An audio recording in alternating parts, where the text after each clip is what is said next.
Terhubung dengan jurnalis Voice of America, Virginia Gunawan di Washington DC, Amerika Serikat. Selamat malam. Selamat pagi waktu Amerika Serikat, Doni. Selamat malam waktu Jakarta, Virginia. Bagaimana penetapan tarif yang direncanakan pemerintahan Trump akan dilaksanakan? Ya, Kamis sore waktu Washington, Presiden Donald Trump ini menyebut bahwa tarif 25% yang diusulkan terhadap barang-barang dari Meksiko dan Kanada akan mulai berlaku pada tanggal 4 Maret pekan depan hari Selasa sesuai dengan jadwal yang sudah ditetapkannya. Menurutnya, meski pengurangan arus migran terutama dari negara-negara di Amerika Latin sudah ada kemajuan, namun ia belum melihat adanya kemajuan serupa terjadi dalam upaya kedua negara untuk mengurangi masuknya atau banyaknya narkoba terutama fentanyl dari kedua negara tersebut. Awal Februari lalu Trump mengancam untuk mengenakan tarif 25% pada hampir semua produk dari Kanada, Meksiko, dan tambahan 10% pada produk-produk dari Tiongkok. Setelah Meksiko dan Kanada ini menjanjikan sejumlah proposal terkait bagaimana caranya untuk menanggulangi masuknya imigran dan juga narkoba, seperti mengirimkan lebih banyak pasukan ke perbatasan, lalu dari Kanada terkait bagaimana caranya untuk menanggulangi masuknya imigran dan juga narkoba, seperti mengirimkan lebih banyak pasukan ke perbatasan, lalu dari Kanada juga menunjuk Fentanyl SAR atau semacam utusan khusus atau kepala yang mengurus pemberantasan fentanyl.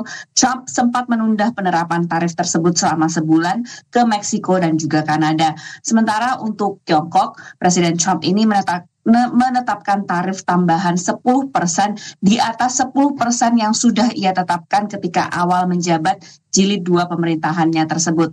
Ini selain dari tarif 10 hingga 25% yang sudah diterapkan Trump pada masa pemerintahan pertamanya pada tahun 2016 yang lalu. Tentu ini mendorong reaksi yang kuat dari pemerintahan Tiongkok untuk memberikan tarif balasan atas batu bara dan juga produk agrikultur dari Amerika Serikat. Juga ada rencana dari pemerintah Tiongkok untuk menginvestigasi Google atas dugaan monopoli, meski Google yang diblokir di Tiongkok ini namun mereka punya sejumlah upaya perjanjian yang akan dilakukan Google dengan perusahaan-perusahaan yang ada di Tiongkok. Doni. Ya, Virginia, setelah mendengarkan laporan Anda tadi, lalu apa dampaknya bagi ekonomi Amerika Serikat dan juga global?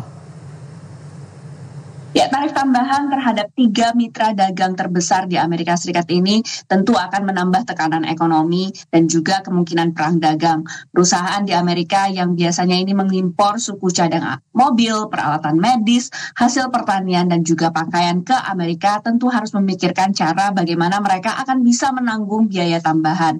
Analis dari Bloomberg Economics memperkirakan tarif baru yang ditetapkan Trump ini akan menurunkan impor Amerika Serikat dari 3 negara tersebut sekitar 15%.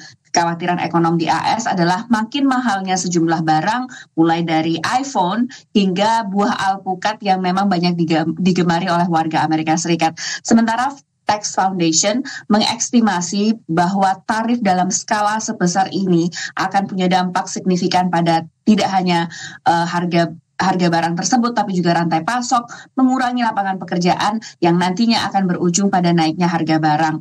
Trump dan sejumlah menteri, juga kabinet-kabinetnya dan juga pimpinan badan pemerintahan yang mengurus soal keuangan negara memang punya paham bahwa untuk meningkatkan pemasukan negara, salah satu cara terbaiknya dan yang paling efektif adalah dengan penetapan tarif pada negara-negara. Selain memang punya paham bahwa untuk meningkatkan pemasukan negara, salah satu cara terbaiknya dan yang paling efektif adalah dengan penetapan tarif pada negara-negara. Selain juga penetapan tarif ini punya alasan geopolitis di mana Trump ingin agar negara-negara yang dianggap merugikan Amerika Serikat itu membayar dengan konsumsi Amerika Serikat.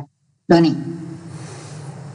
Ya, Virginia, terima kasih atas informasi yang telah disampaikan. Kita ikuti terus perkembangannya.